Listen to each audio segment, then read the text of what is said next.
कहानी की शुरुआत जैक नाम के एक लड़के से होती है। वह एक गरीब घर में पैदा हुआ था। वह जादुई मंत्र और शैतान वाली पुरानी कहानी को बहुत पसंद करता था। बाप की बीमारी से मौत के बाद उसे उसके चाचा के पास रहने के लिए भेज दिया गया। घर की मरम्मत के लिए उसके चाचा ने अपनी गाड़ी बेचकर कुछ पैसे लाने के लिए उसे शहर भेजा। रास्ते में जैक की नजर एक सर्कस शो पर पड़ी। वह चुपके से शो देखने चला गया। शो देखते वक्त उसने देखा कि कुछ नशे में धुत आदमी एक खूबसूरत लड़की को परेशान कर रहे थे। जैक ये सब देख नहीं पाया और तुरंत उन्हें रोकने आगे बढ़ गया। एक मुक्का खाने के बाद जैक ने देखा कि कमरे में मौजूद सभी लोग अचानक उसके सामने घुटनों के बल झुक गए थे। जब उसने पीछे मुड़कर ऊपर देखा तो उसे पता चला कि 5 मीटर लंबा चाकू पहले से ही उसकी गर्दन पर था। तभी उसे पता चला कि वह लड़की राजकुमारी थी। राजकुमारी को जाते हुए देखकर जैक को बहुत अजीब लगा। जब वह बाहर आया तो उसकी गाड़ी चोरी हो चुकी थी और वहां सिर्फ एक सफेद घोड़ा बचा था। वापसी के रास्ते में एक चालाक साधु ने उसे रोक लिया। उसने जैक के घोड़े के बदले 10 गुना ज्यादा कीमत देने की बात कही, लेकिन जैक के पास अब कोई पैसा नहीं था। भरोसा दिलाने के लिए साधु ने उसे गिरवी के तौर पर 5 मटर के दाने दिए। उसने कहा कि जैक इन मटर के दानों को मत में ले आए, बदले में उसे बहुत सारा पैसा मिलेगा। उसने जैक को यह भी कहा कि मटर के दानों को पानी से दूर रखना वरना कुछ बहुत बुरा हो जाएगा।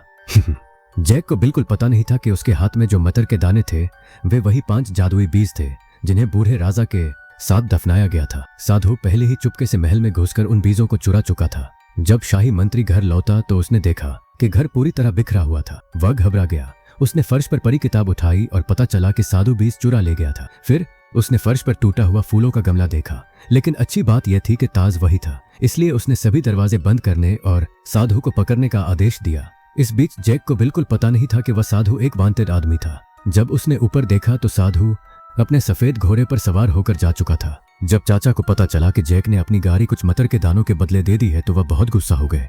उन्होंने गुस्से में 5 मटर के दाने जमीन पर फेंक दिए। जब जैक उन्हें उठाने के लिए झुका तो उनमें से एक दाना फर्श की दरार में गिर गया। उसे जरा भी अंदाजा नहीं था कि इसके बाद उसके लिए बहुत बुरा वक्त आने वाला था। दूसरी तरफ महल में राजकुमारी अपने पिता से बात करने गई। उसने कहा कि वह उस आदमी से शादी नहीं करना चाहती जिसे राजा ने उसके लिए चुना है, क्योंकि वह उससे 10 साल से भी ज्यादा बड़ा है। लेकिन राजा ने उसकी बात नहीं मानी और उसकी बात साफ तौर पर इनकार कर दी। राजकुमारी राजनीति का हिस्सा नहीं बनना चाहती थी, इसलिए उसने आम लोगों जैसे कपड़े पहने और चुपके से महल से बाहर निकल गई। उसने सोचा कि अपनी परेशानी दूर करने के लिए वह गांव की तरफ घुड़सवारी करने जाएगी। लेकिन तभी तेज बारिश शुरू हो गई। उस सुनसान जगह पर सिर्फ एक ही फार्म हाउस था जहां लाइट जल रही थी। बारिश से बचने के लिए राजकुमारी घोड़े से उतरी और किसान का दरवाजा खटखटाया। इत्तेफाक से वह जैक का घर था। जैक ने उसे तुरंत पहचान लिया। वह वही राजकुमारी थी जिससे वह दिन में मिला था। जैक 20 साल से अकेला था। अपने दरवाजे पर आई उस खूबसूरत औरत को देखकर वह बहुत इंप्रेस हुआ। वह इतना खुश था कि उसे पता ही नहीं चला कि उसके घर के साथ बहुत बड़ा हादसा होने वाला है। उसी वक्त छत से टपकता बारिश का पानी दरारों से होकर नीचे रखी बीन्स पर गिरने लगा। पानी लगते ही बीन्स में जल्दी जरन निकल आई और वे उग गए। अगले ही पल पूरा घर जोर जोर से हिलने लगा। एक बहुत बड़ी बेल अचानक घर को तोड़ते हुए तेज गति से ऊपर बढ़ने लगी। उसी वक्त गिरी हुई मेज के नीचे दबने की वजह से राजकुमारी हिल भी नहीं पा रही थी। जैक उसे बचाने के लिए दौड़ा, लेकिन तभी घर के अंदर से एक और बेल बाहर निकल आई। बेल ने पूरे घर और राजकुमारी को हवा में उठा लिया। जैक ने सही वक्त पर घर को पकड़ लिया, लेकिन राजकुमारी को बचाने में बहुत देर हो चुकी थी। घर जमीन से हजारों मीटर ऊपर जा चुका था। राजकुमारी ने दरवाजा खोलकर जैक को अंदर खींचने की कोशिश की, लेकिन तभी उसके पैरों के नीचे की लकड़ी की तख्तियां अचानक टूट गईं और जैक लगभग नीचे गिर गया। गिरते वक्त बेल की हरी पत्तियों ने उसकी रफ्तार कम कर दी और वह सुरक्षित जमीन पर उतर। अगले दिन जब जैक की आंख खुली तो राजा गार्डों की पूरी फौज के साथ उसकी जान लेने आया। जैक ने राजा को पिछली रात की पूरी बात बता दी। तभी उन्हें अपने ऊपर एक बहुत बड़ी बेल दिखाई दी। अपनी बेटी को ढूंढने के लिए राजा ने तुरंत एक बेहतरीन क्लाइंबिंग टीम बुलाई।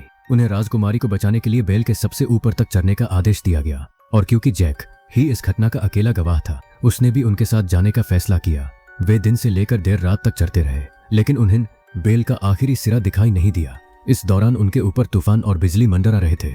टीम के कुछ लोग ज्यादा देर तक नहीं टिक पाए। वजन कम करने के लिए उन्होंने अपनी सेफ्टी रस्सियां काट दीं, जिनसे वे एक दूसरे से जुड़े हुए थे, और नीचे मौजूद बदकिस्मत सैनिक हवा में ही अपनी जान गंवा बैठे। बहुत मेहनत के बाद वे आखिरकार ऊपर पहुंच गए। वहां उन्होंने बादलों के बीच हवा में लटका हुआ एक द्वीप देखा। उस वक्त उन्हें बिल्कुल पता नहीं था कि यह दैत्यों का मशहूर इलाका था। बाहर निकलते वक्त राजकुमारी के मंगेतर रोड्रिक ने अचानक चाकू निकालकर जैक को रोक लिया। उसे लगा कि बाकी बीन्स जरूर जैक ने अपने जिस्म पर कहीं छिपा रखी होंगी। अपनी जान बचाने के लिए जैक को वे बीन्स उसे देनी ही पड़ी। रोड्रिक ने जैक से कहा कि वह इस बात के बारे में किसी को न बताए, लेकिन उनके जाने के बाद पता चला कि जैक ने सारी जादुई बीन्स रोड्रिक को नहीं दी थी। उसने एक बीन चुपके से अपने गले के हार में छिपा ली। वे राजकुमारी के छोड़े हुए निशानों का पीछा करते हुए जंगल में काफी दूर तक गए। वहां अचानक उन्हें भेड़ों का एक झुंड दिखाई दिया। भूखे जैक और एक दूसरे आदमी ने तुरंत भेड़ों को पकड़ने की कोशिश की, लेकिन दोनों एक जाल में फंस गए। तभी पहाड़ी की चोटी से एक बहुत बड़ी चट्टान तेज गति से नीचे गिरी और दोनों हवा में लटक गए। दोनों आदमियों ने अपने खंजर निकाले और जल्दी से रस्सी काट दी। कैप्टन एलमंड उन्हें बचा रहा था। तभी उसने कुछ अजीब देखा। बहुत सारे कौवे डर कर जंगल से बाहर भाग रहे थे। उसी वक्त जाल में फंसे दोनों आदमी आखिरकार आजाद हो गए, लेकिन अब एक नया और अनजान खतरा उनके सामने था। डरी हुई टीम पेड़ों के पीछे छिपने के लिए भागी। तभी दूर से एक बहुत बड़ा पेड़ धीरे धीरे उनकी तरफ बढ़ता दिखाई दिया। जैक के पास छिपने का वक्त नहीं था, इसलिए वह पानी में छिप गया। सबने अपनी सांस रोक ली और किसी ने भी आवाज करने की हिम्मत नहीं की। जाल देखने के लिए दैत्य झील में उतर आया। पानी के अंदर छिपे जैक ने देखा कि दैत्य ने एक भेड़ को अपने मुंह में डाल लिया था। टीम के एक आदमी ने देखने के लिए अपना सिर घुमा दिया। इससे दैत्य को उनकी मौजूदगी का पता चल गया। जब वह दोबारा मुड़ा तो दैत्य एक बहुत बड़ा पेड़ उखाड़ चुका था। डरा हुआ सिपाही घबरा कर भागने लगा, लेकिन उसके पीछे मौजूद दैत्य ने सिर्फ 3 कदमों में उसे पकड़ लिया और एक थप्पड़ मारकर बेहोश कर दिया। 1000 सालों में पहली बार दैत्य को कोई इंसान मिला था। वह अपने विशाल जिस्म के साथ नीचे झुका, अपनी बड़ी आंखों से उसे देखा और अपनी बड़ी नाक से उसकी गंध सूंघी। फिर दैत्य ने उसे उठाया और स्वादिष्ट खाना खाने के लिए अपना मुंह खोल लिया। तभी एलमंड उसे बचाने के लिए पहुंच गया। उसने दैत्य के पैरों पर तलवार से वार किया, लेकिन दैत्य ने उसे लात मारकर बहुत दूर फेंक दिया। उस वार का दैत्य पर बस इतना असर हुआ जैसे उसे हल्की सी खुजली हुई हो। दैत्य इस बात से खुश था कि इंसान खुद चलकर उसके पास आया था, इसलिए वह अपने साथियों को दिखाने के लिए उसे अपनी मांद में ले जाने की तैयारी करने लगा। किस्मत से जैक पानी के नीचे छिपकर वहां से भागने में कामयाब हो गया। जैक चुपचाप दैत्य के पीछे चलने लगा ताकि उसे अपनी टीम को बचाने का मौका मिल सके। जब वह घने जंगल से निकलकर खुले इलाके में पहुंचा तो उसे पता चला कि यही दैत्यों का मशहूर द्वीप था। टीम के बाकी 3 लोग जो सबसे अलग हो गए थे, उनमें से 2 लोग राजा की गद्दी हथियाने की योजना बना रहे थे। इसीलिए रोड्रिक ने झूठ बोला कि उसने राजकुमारी को देखा है। उसने अपने आदमियों से चट्टान के पास आकर देखने को कहा। जब सैनिकों का ध्यान दूसरी तरफ था तो रोड्रिक ने पीछे से उसे एक हाथ से धक्का दे दिया। वह चट्टान से नीचे गिर गया। क्योंकि रोड्रिक जो करने वाला था उसकी खबर जितने कम लोगों को होती उतना ही उसके लिए सही था। वे अभी खुशी मना ही रहे थे कि तभी पीछे से एक बहुत विशाल दानव ने एक और आदमी को दबोच लिया और निगल गया। फिर एक दूसरा दानव चट्टान के किनारे से चढ़कर ऊपर आ गया। रोड्रिक चारों तरफ से दानवों से घिर गया था और उसके भागने का कोई रास्ता नहीं बचा था। घबराकर उसने अपने झोले से एक जादुई मुकुट निकाला। पुराने राजा ने यह मुकुट एक दानव के दिल का इस्तेमाल करके बनाया था। जो भी इस मुकुट को पहनता सभी दानव उसकी आज्ञा मानते थे। पुराने राजा ने इसी मुकुट के बल पर दानवों को इंसानों की दुनिया से खदेड़ दिया था। इसी वजह से दानवों को लगभग 1000 सालों से आसमान में मौजूद एक टापू पर कैद करके रखा गया था। दूसरी तरफ राजकुमारी दानवों की गुफा में एक पिंजरे में बंद थी। 2 सिर वाला एक दानव उससे पूछ रहा था कि क्या उसके साथ कोई और भी आया है, लेकिन थोड़ी ही देर में उसे समझ आ गया कि राजकुमारी पुराने राजा के ही खानदान से है। 2 सिर वाले दानव ने यह बात बाकी सभी दानवों को बता दी। पुराने राजा ने उन्हें बंदी बनाया था, इसलिए बदला चुकाने के लिए दानवों ने राजकुमारी को मारकर खाने का फैसला किया।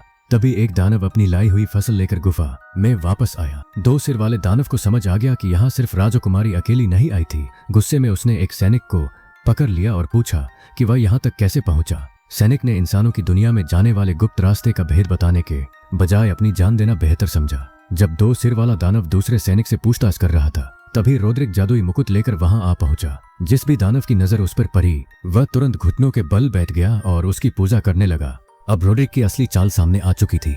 वह जादुई मुकुट के दम पर सभी दानवों को अपना गुलाम बनाना चाहता था। फिर वह उनकी ताकत का इस्तेमाल करके धरती पर वापस जाकर सभी राज्यों को हराना और पूरी दुनिया पर हुकूमत करना चाहता था। उसी समय जैक उनका पीछा करते हुए दानवों के ठिकाने तक पहुंच गया, लेकिन वहां बहुत सख्त पहरा था, इसलिए उसे छिपकर सही मौके का इंतजार करना पड़ा। फिर वह गलती से दानवों के खजाने वाले कमरे में चला गया। वहां सोने का बहुत बड़ा ढेर लगा हुआ था। जब जैक वहां से बाहर निकला तो वह भूलभुलैया में फंसकर रास्ता भटक गया। उसे समझ नहीं आ रहा था कि किधर जाए। तभी उसे दूर से राजकुमारी के मदद मांगने की आवाज सुनाई दी। जैक चुपचाप उस आवाज की दिशा में चल पड़ा। वहां पहुंचकर उसे पता चला कि वह दानवों का रसोई घर था। दानव बावर्ची ने एलमंड पर मुट्ठी भर आटा फेंका और उसके मुंह में नाक का मैल भर दिया। फिर उसने एलमंड को मीट पाई की तरह पेस्ट्री में लपेट दिया। उसे 2 छोटे सोरों के साथ मेज पर रख दिया गया ताकि सबको ओवन में पकाया जा सके। तभी राजकुमारी के चेहरे पर काफी समय बाद मुस्कान आई। उसने जैक को चुपके से मदद के लिए आते हुए देख लिया था। राजकुमारी ने जैक से कहा कि वह आगे बढ़कर एलमंड को बचाए क्योंकि उसे ओवन में झोंका जाने वाला था। जैक ने पेस्ट्री में एक सुराख किया और एलमंड को खंजर थमा दिया। दानव ने मेज पर रखे मीट लोफ में 3 बड़े टूथपिक चुभा दिए। जब एलमंड की बारी आई तो किस्मत से एक टूथपिक उसके पैरों के बीच अटक गया। फिर दानव उसे सीधा ओवन की तरफ ले गया।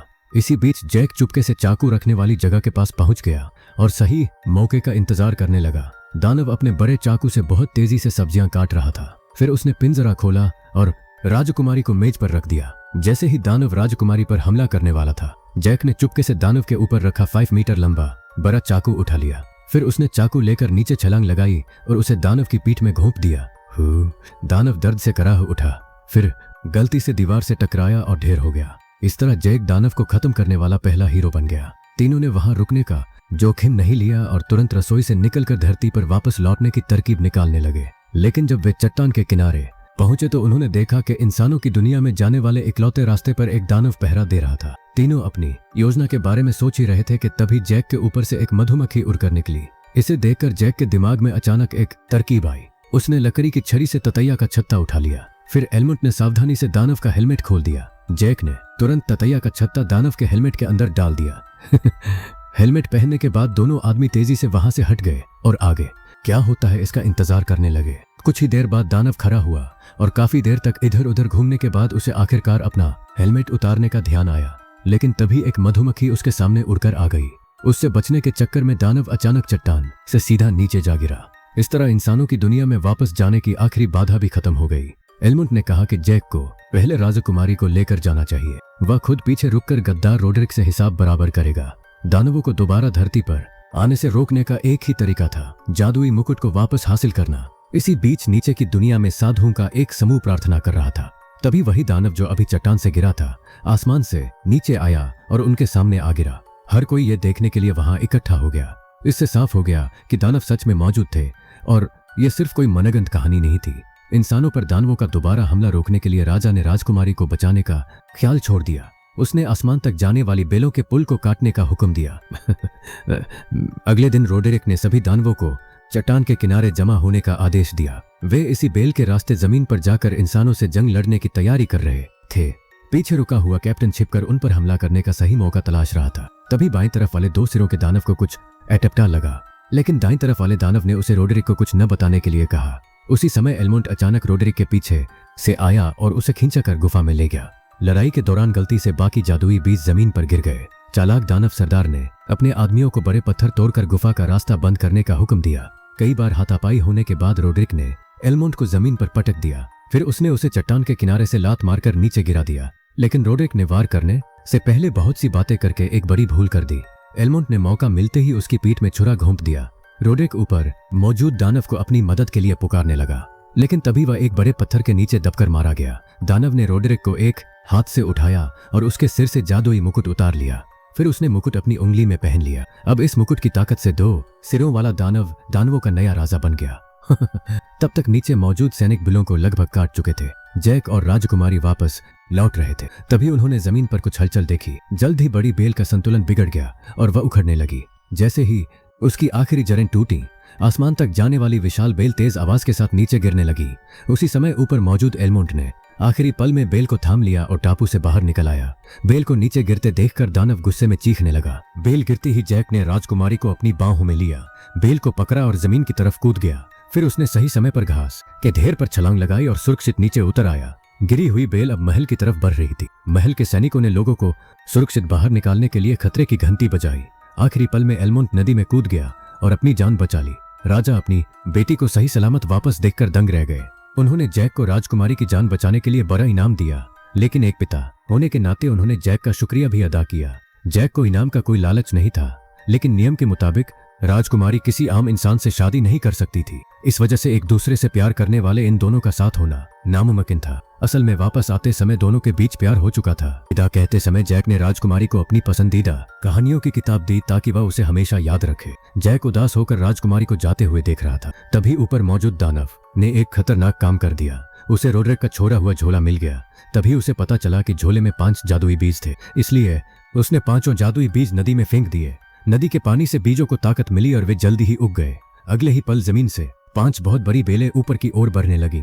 2 सिरों वाले दानव के हुक्म पर उनके पीछे मौजूद अनगिनत दानव तेजी से बेलों पर चढ़ने लगे। उसी समय इंसानों और दानवों के बीच जंग छिड़ गई। दानव बेलों के सहारे नीचे उतर रहे थे और इंसानों से लड़ने के लिए तैयार थे।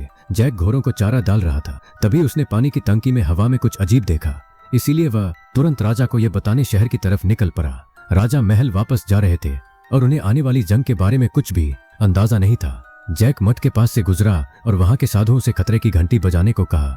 10 सालों में यह पहली बार था, लेकिन राजा को अभी तक समझ नहीं आया था कि उस घंटी का क्या मतलब था। जब तक जैक अपनी टीम के पास पहुंचा तब तक बहुत देर हो चुकी थी। दानव घने जंगल से निकलकर इंसानों की तरफ तेजी से बढ़ रहे थे।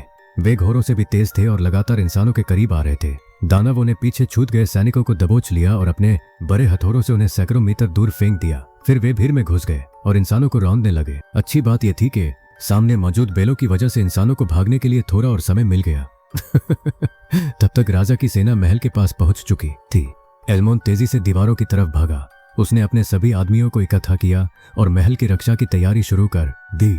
उसने गार्डों को दीवारों से 5 टन तार नदी में गिराने का हुक्म दिया। फिर ऊपर खड़े सैनिकों को रॉकेट तैयार करने और कमान खींचने का आदेश दिया। राजा के शहर में वापस आने के लिए सब कुछ तैयार था। एल्मोंड के हुक्म पर सैनिकों ने अपने सारे तीर नदी की तरफ चलाए और तार में आग लगा दी। कुछ ही पल में जलता हुआ तार पूरी खाई में फैल गया। दानवों के वहां पहुंचने से पहले सैनिकों ने दरवाजे का पुल ऊपर उठाना शुरू कर दिया, लेकिन जैक जो देर से पहुंचा था अभी बाहर ही था। पुल बंद होने वाला था, इसलिए जैक ने पूरी ताकत लगाई और लकड़ी के पुल पर छलांग लगा दी। लेकिन 2 सिर वाले दानव ने पुल को ऊपर उठने से रोक लिया। सेनापति ने तुरंत अपने तीरंदाजों को उस दानव पर तीर चलाने का हुक्म दिया। तीर लगने से दानव दर्द से कराहने लगा। उसके हाथ ढीले पड़ गए और वह आग में जा गिरा। वहां पहुंचे दूसरे दानवों ने अपने मालिक को नदी में गिरते देखा, लेकिन उसे बचाने की कोशिश नहीं की। किसी को खबर नहीं थी कि नदी में गिरा वह 2 सिर वाला दानव मरा नहीं था। वह पानी के अंदर ही चुपचाप शहर की तरफ तैर रहा था। लेकिन पुल पूरी तरह बंद होने से पहले ही दानवों ने फिर हमला कर दिया। तभी लोहे के 2 बड़े हुक पुल को कसकर जकड़ लेते हैं। अगर दानव शहर में घुस जाते तो बहुत बड़ा तबाही मच सकती थी। जैसे जैसे और दानव हुक से जुड़ते गए, पुल दानवों की तरफ झुकने लगा। एक जोरदार झटके में दानवों ने इंसानों की पुल खींचने वाली मशीन तोड़ दी। जब दानव दीवारों को ढाने वाले थे तो एल्मोंड ने पुल को हुक से पकड़ने के लिए वही तरीका इस्तेमाल किया। अब बाहर मौजूद दानवों और इंसानों के बीच खींचतान शुरू हो गई। इंसानों ने दरवाजे की रक्षा के लिए अपनी पूरी सेना वहां भेज दी, लेकिन दानवों ने शहर में आग लगाने के लिए एक और टुकड़ी भेज दी। उन्होंने जलते हुए पेड़ उठाकर इंसानों की भीड़ पर फेंकने शुरू कर दिए। जलते पेड़ आग के बड़े गोले की तरह सैनिकों पर गिरने लगे और उनकी घेराबंदी टूट गई। दानव अब दरवाजे तोड़ने ही वाले थे, तभी राजा को राजकुमारी मिल गई। राजा ने उससे कहा कि वह जैक को अपने कमरे में ले जाए। वहां से मठ तक जाने का एक गुप्त रास्ता था। उन्हें वहां जाकर इशारे की आग जलानी थी ताकि दूसरे मुल्कों से मदद मांगी जा सके। दोनों बिना देर किए महल की तरफ भागने लगे, लेकिन तभी फर्श के नीचे से एक जोरदार धमाका हुआ। वह वही 2 सिर वाला दानव था जो थोड़ी देर पहले नदी में गिरा था। अब महल के अंदर एक और बड़ी जंग होने वाली थी।